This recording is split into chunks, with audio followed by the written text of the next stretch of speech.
नमस्कार साथियों, मैं आज आपको एक इंदौर के पास में एक स्थान है जहां मैं आपको परिचय कराने वाला हूं। मेरे साथ हैं डॉक्टर विजया पटेल।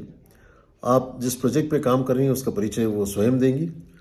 मैं आज आपसे उनकी मुलाकात करा रहा हूं। नमस्ते डॉक्टर विजया। नमस्ते। डॉक्टर विजय पटेल बताया, हम लोग जो काम कर रहे हैं वो ह्यूमन कॉन्शियसनेस को अपग्रेड करने का कर रहे हैं। इस संस्था का नाम हमने रखा मानव चेतना विकास केंद्र। मतलब अभी तक सब में विकास हो गया, अस्तित्व में विकास होता है, विकास क्रम होता है और विकास होता है। तो विकास क्रम में हमारे पास सारी चीजें सज गई, लेकिन मानव की जो कॉन्शियसनेस लेवल है उसको उसमें हमको जागृति लाना है। तो विकास क्रम विकास और जागृति क्रम जागृति। तो हम ये कॉन्शियसनेस लेवल को अपग्रेड करने के लिए सेंटर बनाया है। कॉन्शियसनेस अपग्रेड करने का भैया हमने क्यों ठेका लिया? हमने कोई ठेका नहीं लिया। हमने इसलिए बताया कि हमको अस्तित्व के नियम पता चल गए। अस्तित्व के नियम पता चल गया पूरे ब्रह्मांड में। व्हाट इज द नियम ऑफ अस्तित्व। फिर उसमें ये पता चल गया मानव का रोल क्या है, मानव क्या चीज है, क्यों है, कैसा जिए, वो इसके उत्तर मिल गए। तो अब हमारे पास जो भी हुआ, हमारा सोच बिल्कुल अस्तित्व सहज होना चाहिए। जितना भी अभी हमारा विचार है वो शरीर को चलाने के लायक होता है।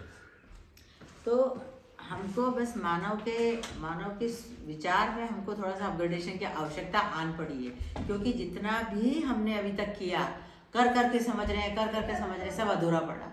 गाड़ी का इन्वेंशन हुआ, उसके हमने पहले पेट्रोल का इन्वेंशन किया। पेट्रोल जमीन का सीना फाड़ के हमने निकाल लिया। हमको पता नहीं धरती की क्या व्यवस्था भैया, इसको निकालने के क्या होगा। अब पता चल रहा है इसके इतने भयंकर दुष्परिणाम है कि भाई पोल्यूशन हो गया, आदमी का जीना दूरभर हो गया। तो हम बिना समझे अभी तक करते आ रहे हैं। अभी हमको नियम समझ में आ गए, अस्तित्व के नियम क्या है और मानव के उत्पन्न होने का प्रयोजन क्या है। दो चीज पता चल गई, मानव क्यों है, क्या है, और अस्तित्व का प्रयोजन, ये अस्तित्व क्या है, मानव का होने का प्रयोजन क्या है। तो हम दोनों का अध्ययन करते हैं। अध्ययन करने पे ये निकल के आता है कि अब मुझे जीना कैसे, नियम पता चल जाते हैं। जीना, अरे छोटी सी बात है जीना। अभी तक हम जिंदा रहने पे ही चल रहा था। क्या क्या खा लूं, क्या पी लूं, क्या कैसे मेरा नाम हो जाए, रूप पद बल और धन के आधार पे हम जी रहे थे। रूप मतलब मेरा आज जैसा रूप है और रूपवान हो जाऊं, पदवान हो जाऊं, धनवान हो जाऊं, बलवान हो जाऊं। इससे क्या हो रहा है? हम शोषण कर रहे हैं दूसरों का, अपने ईगो का बढ़ोतरा कर रहे हैं ये सब हाँ, करके शोषण कर और दूसरे का शोषण, अपना ईगो का बढ़ोतरा, दूसरे का शोषण। फिर क्या करना चाहिए? हमको बुद्धि प्रधान होकर जीना भाई। अभी तक हमारी बुद्धि जागृत ही नहीं है। अभी हम जब मैं और मेरे शरीर का अध्ययन करते हैं यहाँ, तो मेरा मेरा मेरा अध्ययन जब हम करते हैं तो पता चलता है कि हमारे इसमें कुछ रिसेप्टर्स हैं। वो रिसेप्टर हमें पता चल गए हैं, आपको पता चल जाएगा जब अध्ययन करोगे। अध्ययन के बाद आप स्वयं निरीक्षण करोगे तो हाँ यार, ममता मूल्य हो रहा है, ठंडा मुझे लगता है, गर्म मुझे लगता है, सारे रिसेप्टर हैं। तो आधे रिसेप्टर ऑन है हमारे, आधे रिसेप्टर को हमको ऑन करना है। कैसे ऑन होंगे? वो समझदारी से। जैसे एक मोबाइल है, आपके पास पूरा मोबाइल है, लेकिन कितने हम इसमें फीचर्स काम चला, जितने से हमारा बात हो रही है, सुन रहे हैं, वीडियो भेज रहे हैं, लेकिन सही में उसके पूरे जितने भी आइकॉन है, जितने भी उसमें स्टैंडर्ड हमारे पास पैरामीटर है, हम सबको यूज नहीं कर रहे हैं। ऐसे ही हमारे शरीर में, शरीर का भी हम उतना पूरा यूज नहीं कर रहे। और मैं जो शरीर का ओनर हूँ, मेरे भी पैरामीटर्स हमें पता ही नहीं है। आधे यूज कर रहे हैं, जिसको शरीर को चलाना हो तो चला ले बस। जैसे एक ड्राइवर है, गाड़ी चलाना सीख गया, बस भुर्र भुर्र ले जा रहा है, उसको पता नहीं है गाड़ी क्या, गाड़ी क्यों, गाड़ी कैसे बनी, चल कैसे रही है, कैसे रही है। तो इसका एक बड़ा सी बात है कि भाई इसको समझना है, समझ के जीना है। अभी जिंदा रहने के लिए चल रहा है हमारा रूप पद बल धन। जब हम बुद्धि प्रधान हो जाएंगे तो हम जीने लगेंगे। जीने में क्या आएगा? ब्यूटी आ जाएगी। कैसे ब्यूटी आ जाएगी? हम छल कपट दम पाखंड से मुक्त हो जाएंगे, हम शोषण से मुक्त हो जाएंगे, हम किसी का शोषण करेंगे नहीं, है ना। धरती का शोषण नहीं करेंगे, मानव का शोषण नहीं करेंगे, हवा का नहीं, पानी का नहीं। तो अभी जितने भी हमारे उत्पादन हैं उस पर भी हम शोषण मुक्त कर रहे हैं। आज हमारी धरती देखिए आप, 8 साल में हमारी जमीन कैसी खिलखिला रही है, क्योंकि हम उसका शोषण नहीं कर रहे। आपने अभी मोर देखा है यहाँ, अभी आपने वुड पेकर भी देखा होगा। सारे यहाँ पर 250 पक्षी बढ़ गए, सुधर बढ़ गए हमारे आने के बाद से। क्यों बढ़ गए? गाँव में सब जगह पॉइजन पेस्टिसाइड चल रहे हैं। हम पेस्ट एसाइड करते हैं, पेस्ट डालते नहीं है, पेस्ट को एक्साइड कर देते हैं। तो भैया तुम भी जियो, हम भी जियो। इस जो हमारा कॉन्सेप्ट है उसका नाम है जीवन विद्या, और उसमें जीने दो और जियो। दुनिया क्या चल रही है? जियो और जीने दो। तो मेरा जीना ही नहीं पूरा होता भाई। मेरे पास 10 करोड़ रुपए हो गए तो भी मेरे को कम लग रहा है। मेरे पास 50 मकान, 50 कमरे का मकान होगा तो भी मुझे कम लग रहा है। तो मैं दूसरे को क्या जीने दूंगी? पहले मेरे जीना नहीं पूरा हो रहा है। तो यहाँ क्या है? पहले जीने दो others, let others to live. दूसरों को जीने दो, उसके बाद सब जी लेंगे तब मैं जी लूंगा। और बात भी यही है, जब तक धरती की सारी इकाई स्वस्थ नहीं रहेगी, मानव स्वस्थ नहीं रह सकता। आज धरती हमारी पूरी अस्त व्यस्त हो गई है। उसका हमारे साइंटिस्ट लोगों ने डाटा बता दिया कि 2000 में इसमें 20 साल में खत्म हो जाएगी, है ना, क्योंकि हमारा एक्सिस ही घूमने वाला है। हमने इतना लोहा निकाल लिया, हमको पता नहीं धरती में से कितना लोहा निकालना है, कितना पेट्रोल निकालना है, क्यों निकालना है। ये अंतहीन विकास किधर जा रहा है, किधर जाएगा, कब तक जाएगा। एक हम इसी विकास की रोबोट में दौड़ रहे हैं, हम उसको पता नहीं वो जाने वाला किधर है। यहाँ समझा बैठ के जब हम समझ में आता है हमको, अरे भाई अस्तित्व में हमें तो खुद को अपग्रेड करना है। अस्तित्व जैसा उसका मैं अनुभव कर लूँ, व्यापक का अनुभव कर लूँ, और यही मेरा सार्थकता है। उसके बाद जब मैं अनुभव करता हूँ व्यापक का, उसमें जब अनुभव पूर्ण होने के साथ जीता हूँ तो मेरा फलन में क्या होता है, मैं 30 मूल्यों के साथ लेस हो जाता हूँ। ममता, उदारता, वात्सल्य मूल्य, श्रद्धा मूल्य, जितना भी अपने कृपा, दया, करुणा, पता है आपको जो हमारी चाहना है। आप आम जनता को तो पता भी नहीं कि हम चाहते क्या है। ह्यूमन वैल्यूज पता ही नहीं। और यहाँ हम जीने का कार्यक्रम डाल रहे हैं, तो इतनी खुशहाली पूर्वक यहाँ जिंदगी है यहाँ की। क्योंकि मैं समझ सुखी जब भी होता हूँ जब मैं समझता हूँ। समाधान बराबर सुख। मैंने बताया था व्यक्ति को स्वयं में क्या चाहिए भैया, तो आम जनता से हम पूछते हैं, उनको पता नहीं है। उनको लगता है कि नाम, पैसा, अरे ये तो शरीर को चाहिए भाई। सही। इस शरीर को नाम चाहिए। अगर मेरा शरीर, लोकेश और मेरा नाम एक जैसा हो जाए तो पहचान कैसे होगा। चेहरा अलग होना जरूरी, पहचान कैसे होगा। सही। तो नाम भी शरीर का होता है, रूप भी शरीर का होता है, पद भी शरीर के साथ है, और बल भी शरीर के साथ है। जैसे जैसे मैं अभी बलवान हूँ, उसके बाद में मेरा बल कम हो जाएगा। सही। तो और धन किसी के पास टिकता नहीं, कितना भी धन हो उससे तृप्ति नहीं होती है। तो कैसे अब मानव कैसे जी ले, तो मानव हार्मोनी पूर्वक जी ले, शरीर को समझ जाए, मैं अपने आप को समझ जाऊं, मैं और मैं, आप और आप, हम ट्रू कॉपी हैं। ट्रू कॉपी मानव जो है ना, ट्रू कॉपी है।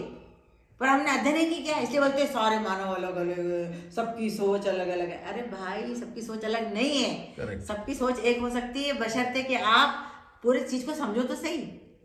बराबर। मानव का अध्ययन तो करो। जब यहाँ पे मानव का अध्ययन होता तब समझ में आता है यार मैं वही चाहती हूँ जो आप चाहते हो, और आप यहाँ गर्दन हिलाओगे कि यस मैं भी विचार यही चाहता हूँ यार जो तुम बोल रही हो। जैसे आप अगर पिता हो तो आपको कौन से मूल्य के साथ बच्चे के साथ पेश आना है, आपको पता है क्या?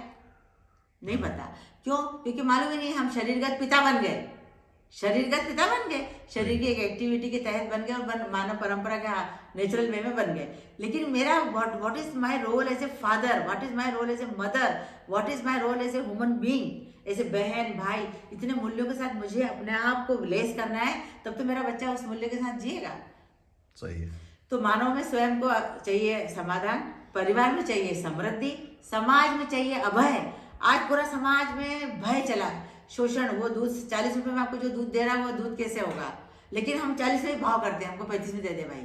तो एक दूसरे को लोटा खसोटी चल रही है, कम देके शोषण का मतलब होता है कम देके ज्यादा लेना। तो पूरी दुनिया ऐसी सोच रही है कि मैं कम दे दूं और ज्यादा ले लूं, तो पूरी दुनिया खाली हो गई, पूरा समाज नंगा हो गया। मतलब नंगा नहीं बोलना चाहिए, ऐसा बोलना चाहिए कि खोखला हो गया, खोखला, खसोट मचा दी। हाँ खोखला हो गया किसी के पास। अरे जब हर मानव शुद्ध होके जिएगा, सबको अर्पण करेगा, तो समाज में होना चाहिए ना। तो समाज में अभयता चाहिए और पूरे अस्तित्व के साथ हमको सह-अस्तित्व पूर्वक जीना चाहिए। सह-अस्तित्व पूर्वक मतलब हम साथ साथ हैं, ये लॉजिक को समझना। और मैं आपको पहले जीने दूं और मैं बाद में जीऊं। मेरा जीना तो वैसे भी चल रहा है। देखो मैं मर तो नहीं गई, अगर मैं आपको पहले जीने दूंगी तो इसके मतलब ये तो नहीं कि मैं मर गई, लेकिन मेरा विजन इतना बड़ा हुआ है कि कैसे लोकेश शुद्धता पूर्वक जी सके, शोषण मुक्त होकर जी ले, ईमानदारी से जिए, छल कपट दम पाखंड हमको स्वीकार नहीं है, विश्वासघात हमको स्वीकार नहीं, तो ये हम करें ही नहीं। गिव प्रायोरिटी टू अदर्स, ये अदर्स हो जाए, वो जी ले, मैं जी लूंगा भाई। और जीना वैसे में मर तो रही नहीं मैं, लेकिन जिसके पास जो होता है वो देता है। हमारे पास ये चीजें आ गई, इसलिए हम ये समाज में दे रहे हैं। करेक्ट। हम प्रवचन नहीं दे रहे हैं, ये प्रवचन की बात ही नहीं है। भैया क्या बोले थे कि आप समझना पड़ता है इसको, बिना समझे आप सोचोगे कि ये बहुत अच्छी बात है, ऐसा वैसा। इसको समझोगे, जितना हम समझते जाते हैं उतना हम ब्यूटीफुल होते जाते हैं। जिसे हम ब्यूटीफुल होते हैं, हमको लगता है यार जीने की बात तो यही है बस। और मुझे तो लगता है कि जैसे जैसे हम समझते जा रहे हैं ना, हमको लगता है हम कितने खूबसूरत होते जा रहे हैं। मतलब आज मानव के पास विचार नहीं, वो हमारे पास विचार है। आज मानव के पास मालूम नहीं व्यवहार है, व्यवहार क्या चीज पता ही नहीं है। पता आपको हम आपस में एक दूसरे को कैसे जिए, तो हमको व्यवहार करना ही नहीं आता। सही है। व्यवहार, सारा व्यवहार समझदारी के अर्थ में होता है कि आपको मैं सुखी कर दूं। सारी शिक्षा काय के लिए कि आप सुखी हो जाओ भाई। आप वर्तमान शिक्षा का मूल्यांकन करो, समीक्षा करो, आप सुखी हो रहे कि दुखी हो रहे। जैसे जैसे बच्चे बड़े होते थे, जब पैदा होते थे इतना बड़ा आसमान लेके खुल के जिएंगे, 10th के बाद 8th के बाद 10th और 12th के बाद सकड़ा हो जाता है दुनिया। इतनी सकड़ी दुनिया में वो आदमी बच्चा कैसे जिए, टक जाता है। आधे से आधे बच्चे सुसाइड कर रहे हैं। ये हमारे लिए सबसे बड़ी दुख की बात है कि हमारे नवयुवक, हमारे छोटे बच्चे सुसाइड कर रहे हैं। क्या हमने इतना घटिया समाज बना डाला, इतना घटिया समाज। उसको जो सीधा सच्चा बच्चा वो जी नहीं सकता। क्यों? जितने नंबर लाते हैं बच्चे, वो चालाक बच्चे इंटेलिजेंट नंबर लेके आते हैं, चालाकी से नंबर लाते हैं, चालाकी से पढ़ाई कर लेते हैं, चालाकी से छुप छुप के पढ़ते हैं, चालाकी से नंबर क्वेश्चन पेपर पुराना पढ़ लेते हैं, चालाकी से आजकल तो क्वेश्चन भी चालाकी पूर्वक रखते हैं, तो चालाक बच्चे पकड़ पाते हैं। तो चालाकी पूर्वक शिक्षा चालाकी वाली हो गई। भाई ऐसी शिक्षा नहीं होनी चाहिए, दानवीय शिक्षा है। हम यहाँ बात कर रहे हैं मानवीय शिक्षा। हर आदमी फले फूले ना भाई, क्या कंपटीशन है? सही। कंपटीशन लेस, मुक्त। जो अभी आपने उसका उदाहरण बताना चाहूंगा, जिस प्रकार से 3 इडियट्स मूवी में चतुर का एक कैरेक्टर था, हाँ। जो बहुत अपने आप को चतुरपना बता करके और सबको नीचे दिखा करके और अपने आप को ऊपर लाने का प्रयास करता है। बहुत सही डिपिक्शन है जो आज की तारीख में हो रहा है। पूरी दुनिया में ये हो रहा भाई। सब बच्चे आईआईटी में रैंक लेके जा रहे हैं। क्या कर रहे हैं? इनको पता नहीं कि ये जो काम कर रहे हैं ऑनलाइन ना, ये धरती, हमारे देश की धरती का पेट्रोल निकाल के दूसरे देश की धरती को देते हैं, दूसरे देश को, और ऑयल देते हैं, ये देते हैं। सारा साइन इनके साइन से हो रहा है। आईआईटी जिनकी लाखों के पैकेज है, करोड़ों की ना, यही हमारे देश को हमला कर रहे हैं। और हम बोल रहे हैं हमारे बच्चों को, हम लोग बोलते हैं गोल्ड मेडल पेपर में देते हैं, डिग्री हो गई, इनाम हो गया, इतनी नौकरी। हमें ऐसा लगता है बाप रे नौकरी, ओह बेचारा जिंदगी भर शोषित रहेगा। क्योंकि नेचर में कहीं नौकर और मालिक नहीं है। ये हमारी अधूरी मानसिकता है कि हम शेर को राजा बोलते हैं, और बेचारे वो जो जंगल में पाए जाने वाले हिरण, उसको बोलते हैं शेर हिरण को मार देगा, कुछ क्या होता, खरगोश को मारेगा। नहीं, शेर जंगल का राजा नहीं है। शेर तो बेचारा अपने आप एक निरीह प्राणी है, जिसको कभी कभी शिकार करने को मिलता है। वो भी दौड़ा दौड़ा के ना कमजोर को खाता है, स्वस्थ को नहीं खाता है। पर हमारी मानसिकता में राजा जमी बाकी प्रजा है, तो हम सबको राजा बनना। कितने लोग राजा बन सकते हैं? पहले दुनिया में आज से 10-12 साल पहले 400 लोग दुनिया चला रहे थे, और अभी पिछले 3 साल पहले 200 लोग थे, और अब 50 लोग हो गए जो पूरी दुनिया का डिसाइड करता है। वो आप क्या पहनोगे, आप क्या खाओगे, आप कौन सी दवाई यूज करोगे, आपको ये जरूरी है, ये जरूरी, वो डिसाइड कर रहे हैं। और हम उनकी उंगली के कठपुतली हैं। सही है, कठपुतली हैं लोकेश हम। बिल्कुल सही, बिल्कुल और हमको पता नहीं शिक्षा का क्या मतलब है। करेक्ट। नौकर बना रहे। अब बच्चे से पूछो, आप इंटरव्यू लो कि बेटा आप नौकर बनना चाहते हैं? नहीं, नौकर नहीं। फिर हम उसको भ्रमित करते हैं, बेटा do you want to have a job? या हम जॉब, उसको भ्रमित करके हम उसको नौकर बनाते हैं। अब बताओ, और कभी आपके आज की शिक्षा हमारे परिवारों को तोड़ रही है कि नहीं तोड़ रही? तोड़ रही है। और यहाँ हम परिवार मूलक स्वराज व्यवस्था बना रहे हैं। यहाँ पर तीनों पीढ़ी एक साथ रहेगी, और जात पात मुक्त, हिंदू मुस्लिम सिख ईसाई। हम बोलते हैं कि भाई भाई, लेकिन कोई भाई भाई नहीं है। हमारे अंदर इतनी बड़ी बड़ी दीवारें हैं, इस दीवारों को हम देख नहीं पाते हैं, लेकिन वो तोड़ भी नहीं पाते हम। इतनी बड़ी दीवारें हैं। और यहाँ जब हम मानवीयता का पाठ पढ़ते हैं, जब अध्ययन करते हैं, तो वो सारी दीवारें गलने लगती है। तो हमारे यहाँ का सूत्र है, भूमि स्वर्गताम यातु मनुष्य यातु देवताम, धर्म सफलताम यातु नित्यम यातु शुभोदयम। जब हमारा हर दिन हर पल जब शुभ होगा ना, तब हमारा जब मनुष्य देवता हो जाएगा और ये धरती स्वर्ग हो जाएगी। जब हम पल पल अगर हम सुख से जिएंगे, पल पल हम शुभ करते हुए जाएंगे, तब जाके हम देवता बनेंगे। और जैसे हम अपग्रेड होंगे, हम ही देवता होंगे, और यही धरती स्वर्ग हो जाएगी। बहुत सुंदर, बहुत सुंदर। कोई स्वर्ग वर्ग आपने देख लिया होगा, सैटेलाइट देख लिया, ऊपर भी स्वर्ग नहीं है, जमीन खोद के भी देख लिया, नरक नहीं है। तो क्या है? नरक और स्वर्ग हमारी मानसिकता है, क्योंकि हमारी अपरिपक्व मानसिकता का द्योतक है नरक और स्वर्ग। बहुत सुंदर। तो इसको पार पाना पड़ेगा कि नहीं पड़ेगा? वर्तमान बच्चे हमारे कितने खुशहाली होती, छोटे बच्चे खुशहाली से जीते, लेकिन 3-4 जैसे स्कूल जाता है उसका दुख चालू हो जाता है। 5वें वर्ष के बाद वो अपने माँ को रिजेक्ट करता है, 10 साल बाद वो अपने बाप को रिजेक्ट करता है, पापा को, कि नहीं पापा आप गलत हो, हमारा टीचर सही है। और 18 साल में वो टीचर को रिजेक्ट कर देता है, क्योंकि देखता है बापरी जो वो चाहता है कि मेरा टीचर ऐसा टीचर हो जो हर पैरामीटर में सही हो, लेकिन ऐसा होता नहीं है। वो चेक करता है, लेकिन वो किसी से पूछता है, किसी का उत्तर नहीं है। ऐसे हमने शिक्षा का वातावरण नहीं बना रखा कि बच्चा पूछ ले कि मम्मी आप ऐसा व्यवहार क्यों कर रही हो? चुप, तू मेरे से बड़ा हो गया क्या? वो माँ के आचरण में चालाकी देखता है, पापा के आचरण में चालाकी देखता है, शिक्षक के आचरण, फिर तो वो उसकी पूरी ताकत निकल जाती है और वो डिप्रेशन में जाता है। और सोसाइटी में देखता है, समाज में नौकरियां नहीं है, ये नहीं है, वो नहीं है, और हम एक दूसरे को चीजों के पीछे दबा रहे हैं। एक दूसरे को मेरे मकान हो गया, मेरा पैकेज, ये उस पर बेचारे को डिमोरलाइज कर रहे हैं, जबकि वो आपका शरीर नश्वर है तो ये चीजें आपके साथ तो रहनी नहीं है हमेशा, आपका शरीर तो चले जाना वाला है। तो इन टाइम में अच्छा जी लें और धरती को अच्छी ब्यूटीफुल धरती बन के आने वाली पीढ़ी के लिए सौंप जाए, क्या बुरा उसमें? बिल्कुल सही बात। कोई बुरा नहीं, मुझे लगता है इससे ब्यूटीफुल जीना और कुछ हो नहीं सकता। तो यहाँ पूरे पैरामीटर होते हैं, यहाँ स्वास्थ्य संयम पे हम काम करते हैं, न्याय सुरक्षा पे काम करते हैं, उत्पादन और विनिमय, चीजों को देना लेना, क्योंकि हर आदमी एक चीज उत्पादन नहीं कर पाएगा, है ना।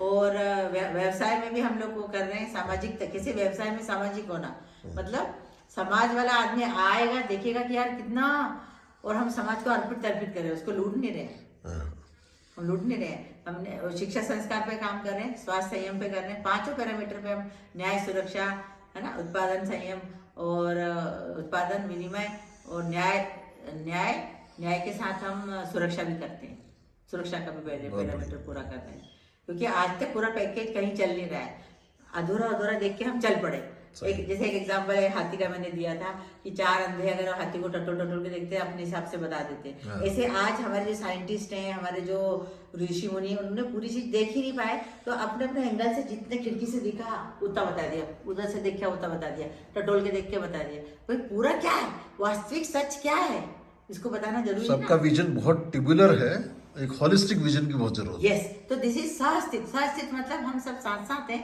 और हम सब कुछ समझ सकते हैं। यहाँ विश्वास आता है कि हम सब कुछ समझ सकते हैं, उसको जिया भी जा सकता है, ईश्वर को समझ सकते हैं, ईश्वर को पाया जा सकता है, स्वयं को समझ सकते हैं, स्वयं को हम पूरा हम डेवलप कर सकते हैं, हमारी कॉन्शियसनेस को अपग्रेड कर सकते हैं। हमारे बच्चों के साथ पूरा काम चल रहा है। कॉन्शियसनेस को अपग्रेड करने का मतलब ही है अपने ईगो से मुक्त होना। खाली ईगो नहीं, बहुत सारे फैक्टर्स हैं। हाँ? बहुत सारे, मैंने बोला छल कपट दम पाखंड द्वेष पाखंड, जितने भी मद मत्सर, ये सबका आपने प्रवचन सुने होंगे। इसको कैसे खत्म करना आपको कहीं रास्ता नहीं मिलेगा, प्रक्रिया नहीं पता, यहाँ प्रक्रिया पे काम हो रहा है। बहुत सुंदर, ऐसा है। तो यहाँ पर हमारा विद्यालय भी चलेगा, जो कि हम ही टीचर होंगे बच्चों के, हम ही अभिभावक और हम ही गुरु। अभी वर्तमान में आपने जैसे मतलब आपके भाई बच्चे क्या एजुकेशन ले रहे हैं, कैसे कर रहे हैं, हाउ दे आर डेवलपिंग? हम लोग उनको अक्षर ज्ञान, छोटे बच्चों को अक्षर ज्ञान करा रहे हैं, उसके बाद उनको साथ उनको व्यवहार ज्ञान हो रहा है, हमारे साथ रहते हैं, हम किस क्लैरिटी के साथ रहते हैं वो हमारा अध्ययन कर रहे हैं, वो उनके जीने में जब जा रहा है। छोटे बच्चों को पूरा अक्षर ज्ञान के बाद उनके साथ वो हमारे साथ पूरे टाइम रहते हैं, हम उनके मेंटर हैं, वो हमारे मेंटी हैं। आपके अपने बच्चे भी कुछ डिग्रीज कर रहे हैं, क्या से कर रहे हैं? जो बच्चे बड़े कर चुके वो कर चुके। जैसे अब हम नई डिग्री यही वाली करने वाले हैं, हमको कागज का पतरा नहीं चाहिए, फोतरा नहीं चाहिए, उस फोतरे को आप ठप्पा लगाओगे तब हमको आप रोजगार दोगे, ये हम बिल्कुल स्वीकार नहीं है हमको। आपको केले की जरूरत है, हमारा बच्चा केला उत्पादन करेगा, आपको शहद की जरूरत है, शहद को, हर चीज को जो चीज आपको चाहिए शरीर को चलाने की उसका हम उत्पादन कर रहे हैं। तो व्यवहारिक दुनिया की हर चीज की ट्रेनिंग वो पा रहा है, फार्मिंग सीख रहा है, फोटोग्राफी सीख रहा है, everything is becoming expert, learning everything possible on this planet. हाँ, हमारे साथ प्रमाण के साथ जिएंगे। अगर ये सारे बच्चे हमारे सम्मान क्यों कर रहे हैं या उनके मन में वो, हम उनके लिए प्रेरणा क्यों हो सकते हैं? अगर हम ऐसे जिएंगे तो जैसा वो सुन रहे हैं वैसा वो हमको जीता हुआ देखते हैं तो वो प्रेरित होते हैं, और वैसे वो भी आचरण कर रहे हैं यहाँ के बच्चे। करेक्ट। तो उनका वैल्यूएशन हम लोग भी करते रहते हैं, उनको डे बाय डे हर दिन प्रेजेंटेशन है, जैसे आज सौम्या का प्रेजेंटेशन है, दर्शन पे पूरा प्रेजेंटेशन होता है, कार्य पे प्रेजेंटेशन, व्यवहार पे प्रेजेंटेशन। उस दौरान आपके 10 दिन अगर किचन में ड्यूटी थी तो आपने किसके साथ क्या क्या सीखा, और फिर वो उनके मेंटर्स भी बताएंगे, मेंटी खुद बताएंगे कि हमने क्या प्रेरणा ली। अरे बिल्कुल बेसिक लेवल पे चल रहा है। इसके अलावा कुछ हमको तो लगता नहीं कि दुनिया में कुछ चीज चाहिए, इससे कम में काम नहीं चलता था, इससे ज्यादा की हमको जरूरत नहीं। हमको क्या, इंसान, किसी इंसान को जरूरत नहीं, दर्शन ही ऐसा है। बहुत सुंदर। ये अनुसंधान हुआ हमारे एक बाबा जी हैं, ए नागराज शर्मा जी, अमरकंटक में, उनसे ये अनुसंधानित हुआ, उनके क्वेश्चन थे। तो ये कहा जा सकता है कि आप जो प्रेरणा स्रोत है वही है ए नागराज। तो क्या शुभ नाम उनका, क्या पूरा ए नाम? नागराज। ए नागराज, अग्रहार नागराज, कर्नाटक के हैं वो, कर्नाटक के हैं। अभी उसका शरीर शांत हो गया 2015 में। अच्छा, तो उनसे आपने प्रेरणा प्राप्त करके हाँ, ये सब वो प्रमाण के साथ जिए। हाँ, तो हमने उनके साथ बचपन से देखा, तो हमको भी वो आगे के आचरण में ऐसे आना चाहिए। कोई दुगली बनने नहीं, कोई झूठ नहीं, कुछ फर्क नहीं, छल नहीं, कपट नहीं, शोषण नहीं। हम डॉक्टर बन गए उसके बाद तो हमको समझ में आया रे शोषण की लाइन में चले गए भाई। करेक्ट। अगर हम डॉक्टर बने तो हम तो कुर्सी पे बैठेंगे, यूं ही लिखेंगे, 2 उंगली चला के ऑपरेशन करेंगे और लाखों रुपए लेंगे। छोड़ दिया, ऐसे जीना ही नहीं हमको। हमारा हॉस्पिटल छोटा, आपने देखा होगा। जी, हम जी। इतना काम करते हैं जितना हमको करना है, उसके बाद हम पूरा इस व्यवस्था में लागू करते हैं, अपने आप को यहाँ पे लाते हैं। जी। कैसे ये व्यवस्था बन जाए हमारे पूरा कितना बड़ा है, कितना एरिया है जहाँ पे आपने डेवलपमेंट करा ये हुआ? 15 एकड़ का है 15 एकड़ में और आपने 100 पूरा एकड़ की डेवलप- जमीन आगे हाँ भी ली जी। हमने। तो यहाँ फार्मिंग के अलावा ये नेचर की बाकी आप और चलो ना, 100 प्रोडक्ट बनते हैं हमारे यहाँ, आप विजिट 100 करिए। प्रोडक्ट्स बनते हैं, बहुत अभी खूबसूरत। हम गौशाला में आप चले जाइए, अब विजिट लीजिए, अभी वहाँ पे जी। साफ सफाई चल रही होगी। जी जी यहाँ सारे लोग, यहाँ नौकर नहीं है, मालिक नहीं, क्योंकि अस्तित्व में कोई नौकर मालिक नहीं है। जी, जी। अस्तित्व के नियमों को हम यहाँ अध्ययन कर रहे हैं, वो मानव का उसमें कैसे जीना, क्यों जीना उसको, और आपकी चाहना को जोड़ते हैं। हाँ, क्या आप नौकर बनना चाहते हो? आप बताओ, सही। चाहते हो नौकर बनना? कोई भी नहीं चाहता। कोई भी नहीं चाहता। आपके लिए प्रश्न है, मैंने उत्तर पूछा, लेकिन आप हर मानव के बारे में बोल पा रहे हो। Correct. ऐसी ब्यूटीफुल बात है ये कि हम ट्रू आइडेंटिकल कॉपी है ह्यूमन बीइंग, पर हमें पता नहीं हम चाहते क्या है, सही हम बात। चाहते इसको पाए कैसे, इसकी प्रक्रिया पता नहीं है। तो यहाँ हम प्रक्रिया को भी हमने समझ लिया है। मेरे भैया हैं, वो पूरा ह्यूमन एजुकेशन एक्सपर्ट है, हाँ। वो सबके क्वेश्चन का आंसर करते हैं, और मैं भी कर सकती हूँ, लेकिन वो मेरे से ज्यादा, क्योंकि दिन रात समझा रहे लोगों कर रहे हैं को, तो वो ज्यादा समाधानी थे। तो इस पे हम लोग बहुत चला रहे हैं। बहुत अच्छा लगा डॉक्टर विजया ये देख कर के कि आप अपनी ऑप्थेल्मोलॉजिक प्रैक्टिस के साथ इतना खूबसूरत डेवलपमेंट आपने किया है। आपका बहुत बहुत आभार, बहुत बहुत शुक्रिया। आप सब बार तो आइए, एक बार तो कुछ दिन तो गुजारो हमारे MCVK में। जरूर जरूर जरूर, बिल्कुल सही। बहुत बहुत धन्यवाद आपका। Thank you.